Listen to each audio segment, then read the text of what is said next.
Nah, di sini saya menjelaskan section 4.1. Yang pertama, apa yang dilakukan Travel and Transport Agency. Perusahaan manajemen perjalanan terbesar ke-6 di negara bagian United Travel dan Transport Agency memiliki lebih dari 700 pemilik karyawan yang berlokasi di seluruh negeri. Mereka menyediakan layanan seperti manajemen perjalanan, program solusi loyalitas, pertemuan dan perencanaan insentif, dan pelayanan perjalanan liburan. Mereka bertanggung jawab mengelola perjalanan perencanaan dan reservasi hingga penagihan, pemenuhan dan analisis berkelanjutan untuk pelanggan perusahaan mereka. 2. Jelaskan kompleksitas dan sifat kompetitif lingkungan bisnis yang berfungsi travel dan transport agency. Dalam persaingan yang semakin ketat, sangat penting untuk memberikan layanan inovatif kepada pelanggan yang sudah ada dan juga untuk menarik pelanggan yang baru, sehingga tidak hanya dapat mempertahankan, tetapi mencapai posisi yang luar biasa di antara pesaing lainnya. Salah satu tantangan besar yang mereka hadapi adalah menerapkan solusi pelaporan terpusat dan sistem yang dapat melakukan analisis untuk pelanggan mereka, yang akan membantu mereka untuk mengukur pengeluaran karyawan dan mendapatkan penawaran terbaik untuk pembelian perjalanan mereka. Ketiga, apa tantangan bisnis utama? Di bidang layanan perjalanan, karyawan memiliki kemampuan untuk berkomunikasi nilai secara efektif proposisi kepada pelanggan yang ada dan calon pelanggan itu sangat penting untuk memenangkan dan mempertahankan bisnis. Dengan pengaturan perjalanan yang sering dibuat secara ad hoc, pelanggan merasa kesulitan untuk menganalisis biaya atau membuat perjanjian pembelian yang optimal. Perjalanan dan transportasi yang mengatasi tantangan tersebut dengan menerapkan pelaporan terintegrasi dan sistem analisis untuk meningkatkan hubungan dengan klien yang ada, sambil menyediakan jenis laporan layanan bernilai tambah yang akan menarik prospek baru. 4. Apa solusinya dan bagaimana penerapannya? Travel and Transport menerapkan kecerdasan bisnis web fokus, yaitu pembuat informasi atau BI. Platform yang disebut e-tech review sebagai dasar dari layanan lingkungan BI. Aplikasi manajemen biaya yang digerakkan oleh dashboard ini membantu lebih dari 800 klien eksternal seperti Robert Weber, NCO, MetLife, dan America Family Asuransi untuk merencanakan, melacak, menganalisis, dan menganggarkan biaya perjalanan mereka dengan lebih efisien dan untuk membandingkannya dengan perusahaan serupa yang menghemat jutaan dolar. Menurut Anda, bagaimana multi-vendor dan multi-alat diterapkan? Travel dan Transport memutuskan untuk menggabungkan beberapa alat vendor, termasuk ada Flex, WebFocus, DB2, dan Global Distribution System atau GDS. Kombinasi vendor dan alat diperlukan untuk solusi mereka. Setiap vendor membawa kontribusi teknologi yang unik ke dalam campuran. Adobe membantu untuk fitur pelaporan, WebFocus memberikan kemampuan BI online, DB2 berfungsi sebagai database backend, dan GDS membawa keahlian domain yaitu pengetahuan biro perjalanan ke dalam sistem. Sebutkan dan komentari setidaknya 3 manfaat dari sistem yang diterapkan. Bisa Anda memikirkan manfaat potensi lain dari sistem yang diterapkan? Yang pertama, teknologi proaktif manajemen data.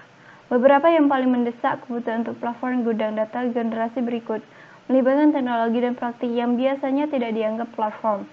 Khususnya untuk pengguna perlu memperbarui alat manajemen data yang memproses data untuk digunakan data melalui gudang data. Sistem manajemen database. Platform gudang data terdiri dari 7 komponen dasar. Yang paling kritis adalah sistem manajemen database atau DBMS. Komponen platform di mana sebagian besar pekerjaan harus dilakukan untuk mengimplementasikan model data. Yang terakhir yaitu analisis tingkat lanjut. Pengguna dapat memilih metode analitik yang berbeda saat bergerak melampaui metode dasar berbasis OLAP atau analitik tingkat lanjut. Beberapa pengguna memilih metode analitik lanjutan berdasarkan data mining. Section 4.2. Pertanyaan pertama, apakah laporan itu? Untuk apa mereka digunakan? Laporan ini adalah laporan bisnis mengenai banjir oleh FEMA. Pembuat keputusan harus mengambil akurat dan masuk akal keputusan berdasarkan informasi yang mereka dapatkan. Koleksi data secara kontekstual disebut sebagai informasi. Pembuat keputusan menerima informasi umumnya dalam bentuk tertulis, laporan, secara digital, atau di atas kertas. Laporan adalah setiap artefak komunikasi diatur dengan tujuan tertentu melewati data dalam bingkai yang memadai untuk siapapun yang membutuhkannya, pada titik apapun dan dimanapun mereka memerlukannya. Pertanyaan kedua, apa itu laporan bisnis? Apa karakteristik utama dari laporan bisnis yang baik? Laporan bisnis adalah suatu laporan yang bersifat netral, memiliki tujuan yang jelas serta menyajikan fakta kepada seseorang atau lebih dalam rangka mencapai tujuan bisnis tertentu.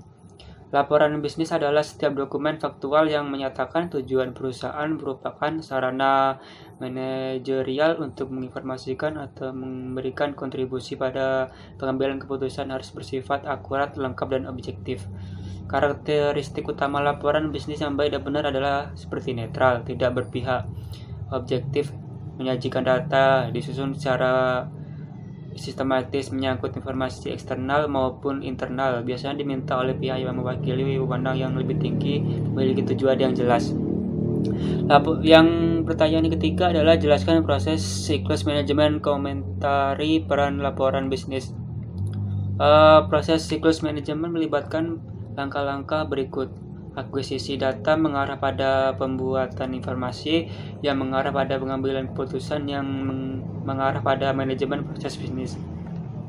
Mungkin tugas yang paling penting dalam proses siklus ini adalah pelaporan, yaitu pembuatan informasi, mengubah data dari sumber yang berbeda menjadi informasi yang dapat ditindaklanjuti. Pertanyaan keempat, buat daftar dan jelaskan 3 kategori utama laporan bisnis. Ada berbagai macam laporan bisnis yang untuk tujuan manajerial dapat dikelompokkan ke dalam 3 kategori. Kategori utama laporan manajemen metrik, laporan jenis dashboard, dan laporan jenis kartu skor berimbang. Laporan manajemen metrik melibatkan metrik yang berorientasi dan hasil berdasarkan perjanjian tingkat layanan dan atau indikator kinerja utama. Laporan jenis dashboard menyajikan berbagai indikator kinerja pada satu halaman, dengan elemen statis atau standar kinerja pada suatu halaman, serta widget dan tampilan yang dapat disesuaikan. Laporan balance scoreboard menyajikan pandangan terintegrasi tentang kesehatan perusahaan dan mencakup perspektif keuangan pelanggan, proses bisnis, dan pembelajaran atau pertumbuhan. Dan pertanyaan kelima, apa saja komponen utama dari sistem pelaporan bisnis? Sistem pelaporan bisnis mencakup beberapa komponen. Salah satunya adalah sistem pemrosesan transaksi online, ERP, pos, dan lain-lain yang mencatat transaksi. Yang kedua adalah pasokan data yang mencatat peristiwa dan transaksi dan mengirimkannya ke sistem pelaporan. Berikutnya adalah komponen ETL yang memastikan kualitas dan melakukan transformasi yang diperlukan sebelum memuat data ke penyimpanan data. Lalu ada penyimpanan data sendiri seperti gudang data, logika bisnis, mengubah data menjadi kekeluaran pelaporan, publikasi, mendistribusikan atau menghosting laporan untuk pengguna akhir. Dan akhirnya jaminan pemeriksaan kontrol kualitas pada laporan dan diseminasi mereka. Section 4.3. Apa itu visualisasi data? Mengapa ini dibutuhkan? Visualisasi data, mungkin lebih tepatnya disebut visualisasi informasi, adalah penggunaan visual representasi untuk mengeksplorasi, membuat rasa dan data komunikasi. Hal ini terkait erat dengan bidang informasi grafis, visualisasi ilmiah, dan statistik grafis. Apa yang digambarkan dalam visualisasi adalah informasi, kumpulan summarisasi dan contextualization, dan bukan data. Pertanyaan kedua, apa akar historis dari visualisasi data? Visualisasi data merupakan bagian yang sangat penting untuk mengkomunikasikan hasil analisa yang telah kita lakukan. Selain itu, komunikasi juga membantu kita untuk memperoleh gambaran terkait data selama proses analisa dan sehingga membantu kita memutuskan metode analisa apa yang dapat kita terapkan pada data tersebut. Pertanyaan ketiga, analisislah dengan cermat penggambaran grafis Charles Joseph Minard tentang pawai Napoleon. Identifikasi dan komentari semua dimensi informasi yang ditangkap dalam diagram kuno ini. Diagram Minard memperlihatkan kekalahan yang dialami oleh tentara Napoleon dalam periode 1812 sampai 1813. 6 variabel dipaparkan, ukuran tentara, lokasinya dalam 2 dimensi X dan Y, waktu, arah pergerakan, dan temperatur Tampilan multivarian tersebut dalam dua dimensi menceritakan sebuah cerita yang dapat ditangkap langsung, sementara mengidentifikasi sumber data untuk membangun sebuah kredibilitas. Tufte menulis pada tahun 1983 bahwa ia mungkin saja grafik statistik terbaik yang pernah dilukis. Dengan tidak menerapkan prinsip-prinsip tersebut bisa menghasilkan grafik menyesatkan, yang mengganggu pesan atau mendukung kesimpulan yang salah. Menurut Tufte, sampah grafik mengacu pada dekorasi tambahan dari grafik yang tidak meningkatkan pesan atau efek tiga dimensi atau perspektif yang serampangan. Secara sia-sia memisahkan kunci penjelasan dari gambar itu sendiri, membuat mata berpindah dari gambar ke penjelasan, adalah suatu bentuk dari puing administratif. Rasio dari data ke tinta harus dimaksimalkan, menghapus tinta-tinta yang bukan data bila memungkinkan. Pertanyaan keempat, siapakah Edward Tufte? Mengapa kita harus tahu pekerjaannya? Edward Tufte adalah seorang profesor yang meneliti tentang cara pembuatan grafik yang baik dan benar. Dan mengapa kita harus mengetahuinya tentang pekerjaannya? Dikarenakan hasil penelitiannya itu sangat berguna, seperti dalam bukunya tahun 1983, The Visual Display of Quantitative Information. Edward Tufte mendefinisikan tampilan grafik dan prinsip-prinsip dari tampilan grafik yang efektif sebagai berikut. Keberhasilan dalam grafik statistik terdiri dari mengkomunikasikan ide yang kompleks dengan kejelasan, ketepatan, dan efisiensi. Pertanyaan kelima, menurut Anda apa hal besar berikutnya dalam visualisasi data? Yang menurut saya untuk era kedepannya yang baru adalah era data. Tapi kita berada di era pemrograman antarmuka dan menengahi direktori yang memungkinkan semua data yang dihasilkan untuk dibagi. Untuk non-pemilik perangkat web untuk mengumpulkan informasi dan melakukan hal-hal yang menarik dengan itu.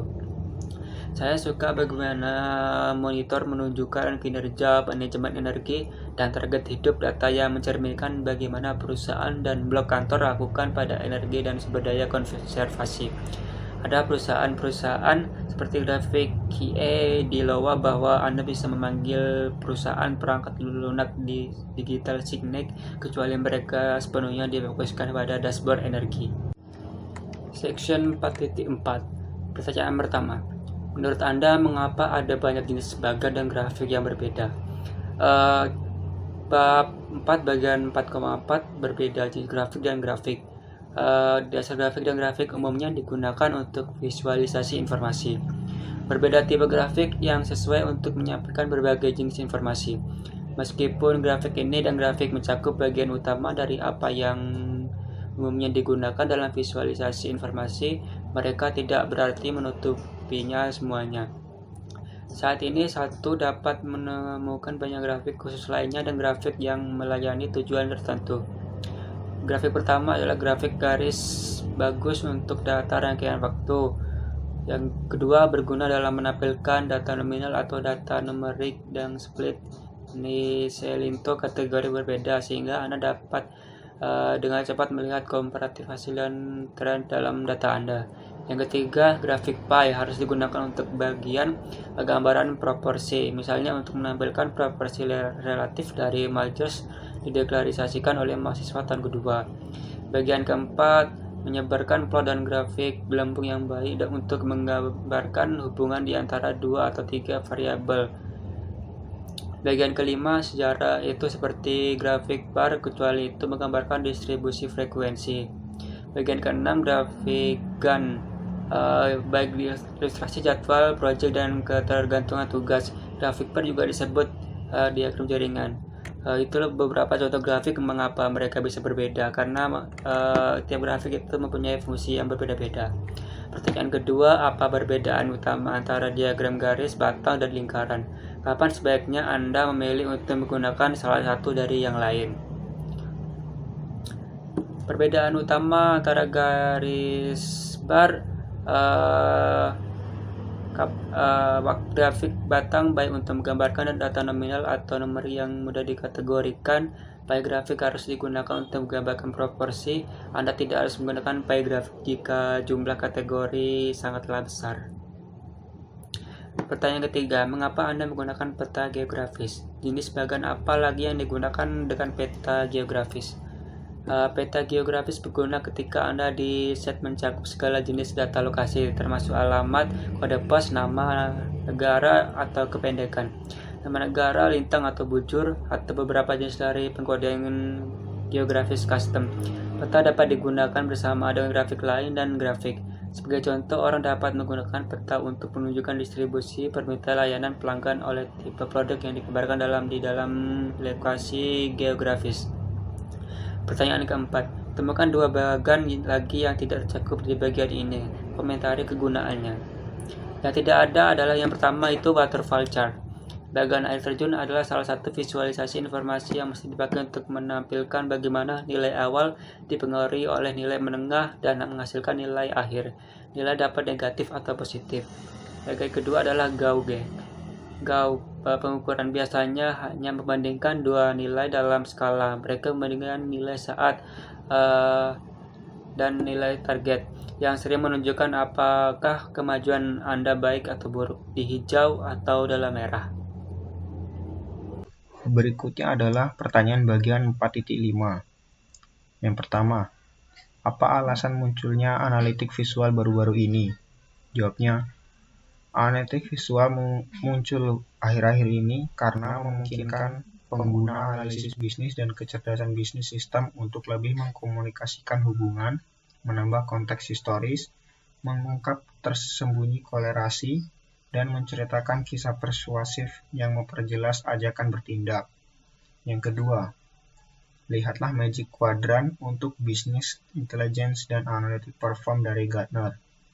Apa yang kamu lihat, diskusikan dan justifikasi pengamatan kamu. Jawabnya adalah, Magic Quadrant adalah metode penelitian yang dirancang dan diterapkan oleh Gartner untuk memantau dan mengevaluasi kemajuan dan posisi perusahaan di pasar berbasis teknologi tertentu dengan menerapkan perlakuan grafis dan serangkaian kriteria evaluasi yang seragam. Magic Quadrant dapat membantu pengguna untuk memahami bagaimana penyedia teknologi diposisikan dalam pasar. Yang ketiga, apa perbedaan antara visualisasi informasi dan analitik visual? Perbedaannya adalah analisis data, yaitu metode yang akan membuatmu berfokus pada tinjauan komprehensif atas ilmu data, sedangkan visualisasi data adalah data yang dipresentasikan secara visual, mulai dari bagan tunggal hingga dashboard komprehensif sehingga membuat audiens lebih mudah memahami informasi. Yang keempat, mengapa storytelling harus menjadi bagian dari pelaporan dan visualisasi data? Karena storytelling dapat menghidupkan data dan fakta. Mereka dapat membantu Anda memahami dan mengatur yang berbeda-beda kumpulan fakta. Mereka membuatnya lebih mudah untuk mengingat poin-poin dan dapat memberikan gambaran yang jelas tentang seperti apa masa depan nanti. Storytelling juga dapat menciptakan interaktivitas orang dan memasukkannya ke dalam cerita dan memahami situasi. Apa yang dimaksud dengan lingkungan analisis visual bertenaga tinggi dan mengapa kita harus membutuhkannya? Analisis visual bertenaga tinggi merupakan sebuah perwujudan permintaan untuk analitik visual yang ditambah dengan volume data yang tumbuh dengan cepat.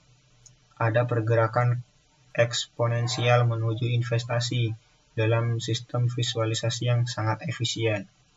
Kenapa kita membutuhkannya? Yang pertama, karena memberdayakan semua pengguna dengan teknik eksplorasi data dan analitik yang dapat didekati mendorong pengambilan keputusan yang baik. Yang kedua adalah karena menjawab pertanyaan kompleks yang lebih cepat, meningkatkan kontribusi dari analitik Anda bakat. Pertanyaan berikutnya adalah section 4.6. Yang pertama adalah, apa itu dashboard kinerja? Dan mengapa mereka begitu populer untuk perangkat lunak bisnis intelijen? Jawabnya adalah, dashboard kinerja adalah komponen umum dari sebagian besar. Jika tidak semua sistem manajemen kinerja, sistem pengukuran kinerja, rangkaian perangkat lunak, dan platform bisnis intelijen, kenapa begitu populer?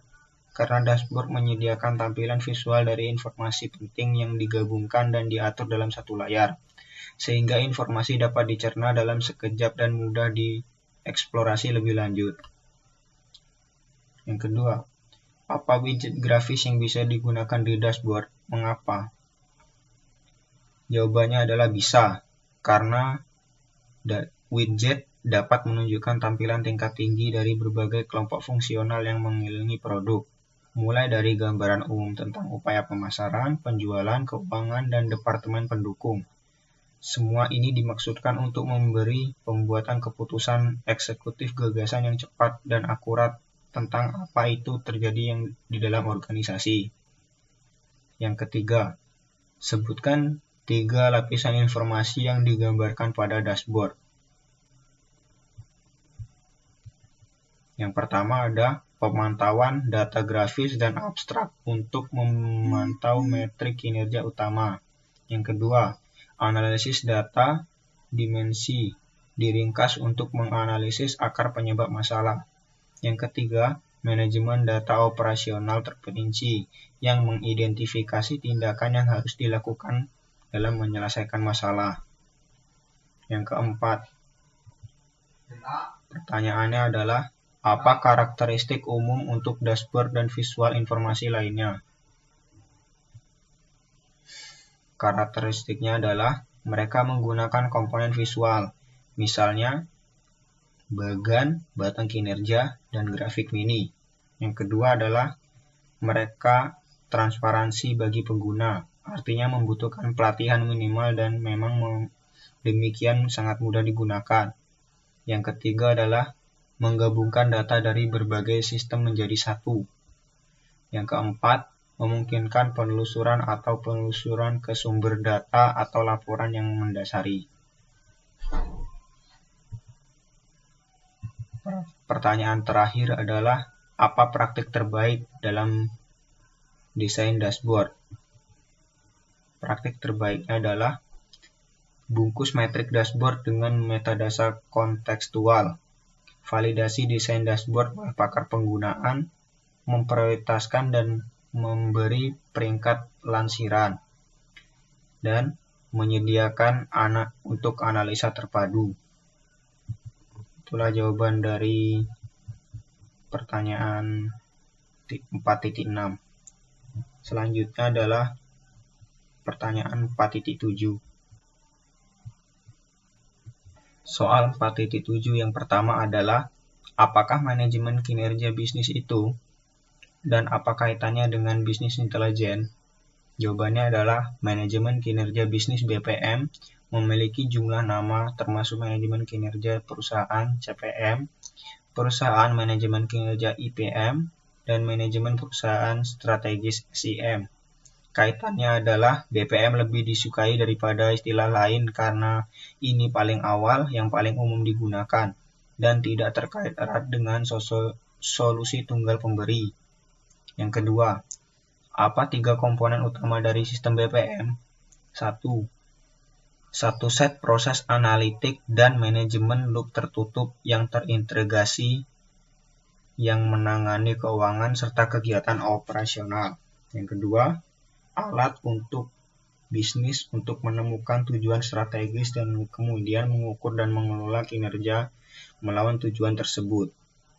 Yang ketiga, serangkaian proses inti termasuk perencanaan keuangan dan operasional. Sebutkan dan jelaskan singkat 4 fase dari BPM. Yang pertama, menyusun strategi adalah rencana tindakan tingkat tinggi. Yang kedua, rencanakan bagaimana kita sampai di sana. Yang ketiga, pantau analisis bagaimana keadaan kita. Dan yang keempat adalah bertindak dan menyesuaikan apa yang perlu kita lakukan secara berbeda. Pertanyaan terakhir adalah, mengapa strategi menjadi bagian terpenting dari implementasi BPM? Karena strategi ini diperlukan dalam situasi di mana ada banyak kendala untuk bertransaksi dengan cara mencapai tujuan. Dalam pengaturan bisnis, strategi adalah seni dan ilmu membuat keputusan yang membantu bisa mencapai tujuan mereka. Lebih khusus lagi adalah proses mengidentifikasi dan menyatakan visi misi dari tujuan sebuah organisasi. Baiklah, saya akan menjawab pertanyaan tentang section 4.8. Yang pertama, apa itu sistem manajemen kinerja dan mengapa kita membutuhkannya? Sistem manajemen kinerja adalah suatu proses yang digunakan untuk melakukan identifikasi, pengukuran, evaluasi, perencanaan perbaikan sekaligus pemberian penghargaan bagi karyawan memiliki performa yang baik. Adapun tools dan performance management system yang umum digunakan oleh perusahaan-perusahaan adalah KPI, Key Performance Indicator, and Performance Appraisal. KPI memiliki tujuan untuk mengukur serta membandingkan kinerja dalam memenuhi tujuan strategis dan operasional perusahaan dengan berdasar kepada sumber data yang jelas. Sedangkan Performance Appraisal memiliki tujuan untuk mengevaluasi atau menilai prestasi kerja karyawan yang berdasarkan pada aspek kompetensi yang telah ditetapkan. Kita memerlukan performance management system karena agar perusahaan dapat melakukan monitoring kepada karyawan-karyawan yang memiliki performa yang bagus. Nomor 2. Apa fitur KPIS yang paling membedakan? Fitur yang paling membedakan KPIS adalah strategi. KPIS mewujudkan tujuan strategis. 2. Target. KPIS mengukur kinerja terhadap target tertentu. Target yang ditentukan dalam sesi strategi perencanaan atau penganggaran dan dapat mengambil bentuk yang berbeda. 3. Rentang. Target memiliki rentang kinerja. 4. Pengkodean. Rentang dikodekan dalam perangkat lunak, memungkinkan tampilan visual kinerja. Pengodean dapat didasarkan pada persentase atau aturan yang lebih kompleks. Yang kelima, kerangka waktu. Target ditetapkan kerangka waktu yang seharusnya ulung. Kerangka waktu sering dibagi jadi interval yang lebih kecil untuk disediakan tonggak kinerja. Dan yang terakhir adalah tolak ukur. Target diukur dengan garis besar atau tolak ukur itu hasil tahun sebelumnya yang sering dijadikan patokan, tetapi angka arbitrer atau eksternal benchmark juga dapat digunakan. Soal ketiga yaitu, sebutkan dan jelaskan secara singkat 4 dari area operasional yang paling sering dikutip untuk KPIS. Daftar contoh berikut menggambarkan variasi wilayah operasional yang dicakup oleh metrik, yaitu kinerja pelanggan. Metrik ini untuk kepuasan, kecepatan, dan akurasi pelayanan, resolusi masalah. Data contoh berikut ini menggambarkan variasi wilayah operasional dicakup oleh metrik ini. Kinerja pelanggan. Metrik untuk kepuasan, kecepatan, dan akurasi pelanggan, resolusi masalah, dan retensi pelanggan. Kinerja layanan. Metrik untuk tarif resolusi panggilan layanan, pembaruan layanan tarif, perjanjian tingkat layanan, kinerja pengiriman, dan tarif pengembalian. Operasi penjualan. Akun pipeline baru, rapat penjualan dijamin konversi pertanyaan kepada prospek dan rata-rata waktu penutupan panggilan. Dan yang terakhir, rencana atau perkiraan penjualan. Metrik untuk akurasi harga, pesanan pembelian, rasio pemenuhan, kuantitas yang diperoleh, rasio perkiraan rencana, dan total kontrak tertutup. Dan pertanyaan keempat yaitu, apa yang dimaksud dengan sistem pengukuran kinerja, bagaimana kerjanya? BPM yang mendasari adalah pengukuran kinerja. Menurut Simon, sistem pengukuran kinerja adalah sistem yang membantu manajer dalam melacak implementasi strategi bisnis dengan membandingkan hasil aktual terhadap sasaran dan sasaran strategis. Sebuah ukuran kinerja sistem Sebuah ukuran kinerja sistem biasanya terdiri dari metode sistematis untuk menetapkan tujuan bisnis bersama, dengan laporan umpan balik berkala yang menunjukkan kemajuan terhadap tujuan. Semua pengukuran adalah tentang perbandingan. Cara kerja sistem pengukuran kerja ini ialah sebagai berikut. Jika Anda mengatakan bahwa seorang tenaga penjual menyelesaikan 50% dari kesepakatan yang sedang dikerjakannya dalam sebulan, itu akan memiliki sedikit makna. Sekarang, misalkan Anda diberitahu bahwa tenaga penjualan yang sama memiliki tingkat penutupan bulanan 30% dari tahun lalu. Jelas tren itu bagus. Bagaimana jika Anda juga diberitahu bahwa tingkat penutupan rata-rata untuk semua tenaga penjualan di perusahaan Anda adalah 80%? Jelas bahwa tenaga penjualan tertentu perlu mengambil kecepatan seperti definisi Simons yang menyarankan pengukuran kinerja. Perbandingan kunci berputar di sekitar strategis, tujuan, dan tujuan metrik operasional yang digunakan untuk mengukur kinerja biasanya disebut indikator kinerja utama atau KPIs. Selanjutnya adalah session 4.9. Soal pertama, apakah balance scorecard itu? Dari mana asalnya? Balance scorecard atau BSC adalah kinerja pengukuran manajemen dan metodologi manajemen yang membantu menerjemahkan finansial pelanggan, proses interval, serta tujuan dan target pembelajaran dan pertumbuhan menjadi inisiatif yang paling bertindak. Sebagai metodologi pengukuran, BSC dirancang untuk mengatasi keterbatasan sistem yang berfokus secara finansial. Ini dilakukan dengan menerjemahkan visi dan strategi ke dalam serangkaian tujuan keuangan dan non-finansial yang saling terkait, langkah-langkah target, dan inisiatif. Kaplan dan Norton pertama kali mengalkulasikan metodologi ini di artikel Harvard Business Review mereka, yang dengan judul Kartu Skor Seimbang, Langkah-langkah yang Mendorong Performa, yang muncul pada 1992. Soal kedua, apa 4 perspektif yang disarankan BSC agar kita gunakan untuk melihat organisasi kinerja? Ada 4 perspektif yang digunakan dalam BSC, yaitu the customer perspective, the financial perspective, the learning and growth perspective, dan internal business process perspective. Lalu soal ketiga, mengapa kita perlu menetapkan tujuan, ukuran, strategi, dan inisiatif terpisah untuk masing-masing keempat perspektif BSC ini? Kita perlu mendefinisikan tujuan, langkah, target, dan inisiatif terpisah untuk masing-masing dari 4 perspektif BSC ini karena masing-masing perspektif itu berbeda-beda dan ada perspektif dari customer perspektif, financial perspektif, learning and growth perspektif, serta internal dan business process perspektif. Lalu yang keempat, apa arti dan motivasi keseimbangan dalam BSC? Balance scorecard adalah pengukuran hasil kerja yang digunakan perusahaan atau biasa disebut dengan strategi manajemen. Dan pertanyaan terakhir dalam section 4.9 yaitu, apa perbedaan dan kesamaan antara dashboard dan kartu skor? Dalam jurnal perdagangan, dashboard dan kartu skor digunakan hampir secara bergantian, meskipun vendor BPM atau BI biasanya menawarkan aplikasi dashboard dan kartu skor terpisah. Meskipun dashboard dan kartu skor memiliki banyak kesamaan, ada perbedaan antara keduanya. Di satu sisi, eksekutif, manajer, dan staf menggunakan kartu skor untuk memantau keselarasan strategis dan keberhasilan dengan tujuan dan target strategis. Seperti yang telah tersaing, contoh yang diketahui adalah BSC. Di sisi lain, dashboard digunakan pada saat operasional dan tingkat taktis, manajer, supervisor, dan operator menggunakan dashboard operasional untuk memantau kinerja operasional terperinci setiap minggu, harian, atau bahkan per jam.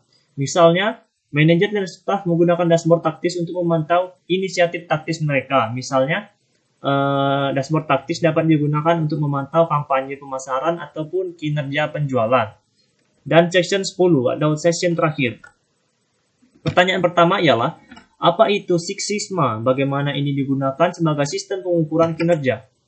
Six Sigma adalah metodologi manajemen kinerja bertujuan untuk mengurangi jumlah cacat dalam proses bisnis hingga mendekati 0 DPMO mungkin. Six Sigma adalah metodologi manajemen kinerja bertujuan untuk mengurangi jumlah cacat dalam proses bisnis hingga mendekati 0 DPMO. Six Sigma menyediakan sarana untuk mengukur dan memantau proses utama yang terkait dengan probabilitas dan mempercepat peningkatan kinerja bisnis secara keseluruhan. Karena fokusnya pada proses bisnis, Six Sigma juga menyediakan cara yang mudah untuk masalah kinerja setelah diidentifikasi atau terdeteksi. Untuk Six Sigma ini digunakan sebagai sistem pengukuran kinerja, ada sebuah contoh. Misalnya, jika perusahaan asuransi menangani 1 juta klaim, maka dalam prosedur operasi normal, 6.200 hingga 67.000 klaim tersebut akan catat. Misalnya salah penanganan atau memiliki kesalahan dalam formulir. Tingkat variabilitas ini mewakili tingkat kinerja 3 hingga 4 sigma.